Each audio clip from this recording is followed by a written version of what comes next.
The heavy iron gates of Blackwood Manor groaned as Zane pushed them open. The farmhouse was massive, a sprawling Victorian structure of dark wood and stained glass, sitting in the middle of a dense, suffocating forest far from the city lights. Zane, Ollie, Sarah, Maya, Kabir, and Rohan had planned this weekend for months. It was supposed to be a celebration: music, food, and freedom. But as the headlights of their SUV hit the porch, the house didn't look welcoming. It looked like a predator waiting with its mouth open. "Are you sure this is the place?" Maya whispered, clutching her jacket. "The air feels heavy here." "Relax, Maya." Kabir laughed, throwing his bag over his shoulder. "It's just an old farmhouse. Think of the bonfire and the music. This place is legendary." Inside, the house was a labyrinth of dust and shadows. While the others started setting up the sound system in the grand hall, Ollie and Rohan decided to explore the upper floors. The floorboards screamed under their boots. At the very end of a narrow hallway behind a heavy velvet curtain, they found it. A door with no handle, only a rusted iron latch and a seal made of wax that had turned black with age. "This isn't on the map the owner gave us," Ollie noted, his curiosity outweighing his fear. With a hard kick from Rohan, the latch snapped. The air that rushed out was freezing. It smelled of wet earth and copper. Using their phone torches, they stepped into a room filled with strange symbols painted in dried blood. In the center sat a stone sarcophagus, wrapped in heavy silver chains. "Don't touch it," Rohan warned, but it was too late. Ollie had already brushed his hand against a glowing blue rune on the lid. The ground shook. The silver chains didn't just break, they evaporated into black mist. A screech, high, pitched and ancient, ripped through the house, shattering every window. From the shadows of the stone box, a figure rose. She was not a ghost, she was something worse. Her skin was like gray parchment, her hair long and matted with grave dirt, and her eyes were two pits of burning amber. This was Malakar, a witch imprisoned a millennium ago by the ancient guardians. "Hunger," she hissed, her voice sounding like grinding stones. Downstairs, the music stopped, the lights flickered and died. Suddenly, the screams of the friends echoed through the manor. The party was over, the hunt had begun. The atmosphere inside Blackwood Manor had transformed from a festive retreat into a suffocating tomb. Malakar, the ancient witch, did not just walk. She glided through the shadows, her presence turning the air so cold that the friends could see their own breath. Kabir was the first to realize the gravity of their mistake. As he tried to run toward the main entrance, the wooden floorboards rose up like jagged teeth, trapping his legs. From the darkness of the ceiling, Malakar descended. Her amber eyes glowed with a predatory hunger. 10 centuries, she rasped, her clawed fingers inches from Kabir's face. 10 centuries of starvation. Your souls will be the nectar that restores my flesh. Just as she prepared to strike, a deafening hum vibrated through the walls. Not the sound of ghosts, but the sound of high-frequency machinery. Suddenly, the roof of the grand hall exploded. Debris rained down as a streak of crimson and silver light plummeted from the night sky, smashing into the floor with the force of a meteorite. The shockwave knocked the witch back, forcing her to retreat into the shadows of the mezzanine. As the dust settled, the friends gasped.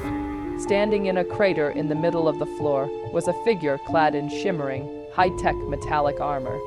The suit hummed with internal power, glowing with blue plasma veins that ran across the chest plate and gauntlets. Iron Captain had arrived. He didn't look like a traditional knight. He was a fusion of advanced warfare and heroic resolve. His visor flickered to life, scanning the room for life signs. "Get behind me." Iron Captain's voice was a metallic resonance that commanded instant obedience. "This is not a ghost you've woken.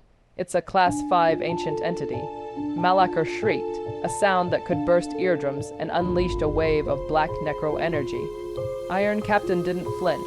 He raised his right gauntlet, and a shimmering hexagonal energy shield deployed instantly, absorbing the dark magic. Scanning target, Malakar the Soul Leader. A computer voice echoed from his suit.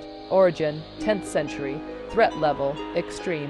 I've hunted your kind across galaxies," Iron Captain growled. He fired a series of missiles from his shoulder launchers. They didn't just explode. They released ultraviolet bursts designed to sear the flesh of creatures born from darkness. The witch screamed in agony as the light burned her, but she was fast. She vanished into a cloud of soot and reappeared behind Maya, her hand tightening around the girl's throat.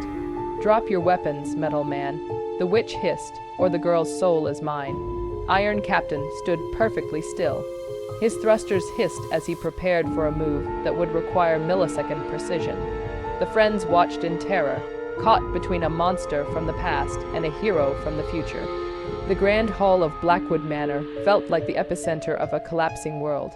Malakar held Maya by the throat, her long, jagged fingernails drawing a thin line of blood. The other friends, Ollie, Sarah, and Rohan, cowered behind a fallen oak table, watching as the metallic titan, Iron Captain, stood frozen. Technology cannot save a soul already mocked by death. Malakar mocked, her voice echoing like 1,000 whispers. "My suit doesn't just track souls, witch," Iron Captain replied, his voice calm and cold. "It tracks molecular vibrations." In a flash, Iron Captain didn't fire at Malakar. Instead, he fired a localized gravity anchor at the floor beneath her. The sudden increase in gravitational pull, $9, 8 \text m/s, $2 multiplied by a factor of 10, slammed the witch's feet into the floorboards. In that split second of her confusion, Iron Captain engaged his boot thrusters. He moved faster than the human eye could follow. He didn't hit Maya, he used a phase, shift, pulse that momentarily turned Maya's molecules intangible. She slipped through Malakar's grip like water. Before the witch could react, Iron Captain swung a heavy, plasma-charged fist into her chest, sending her flying through 3 brick walls and out into the dark forest. "Stay here, lock the doors," Iron Captain commanded the friends before launching into the air, the blue flame of his jets lighting up the night. Outside, the forest was alive with Malakar's rage. She summoned the dead trees to rise, their roots turning into giant wooden tentacles that lashed at the sky. Iron Captain soared through the air, weaving between the branches, his cannons firing continuous beams of concentrated solar energy. "You think you can cage me again?" Malakar screamed, growing in size as she drew energy from the very ground of the estate. She lunged, her dark magic clashing against his titania, malloy chest plate, leaving deep scorch marks.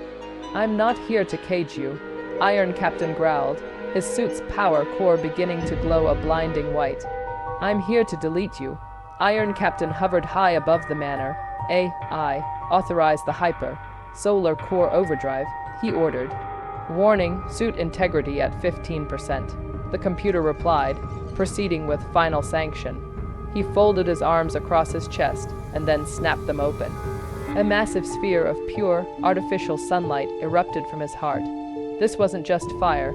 It was the light of a star, the one thing a creature of 1,000-year darkness could not survive. The light hit Malakar. She let out one final, bone-chilling shriek as her ancient form disintegrated into ash.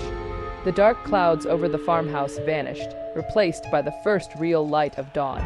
As the sun began to rise over the horizon, Iron Captain landed softly back on the porch. His armor was cracked and smoking, but the blue glow in his visor remained steady.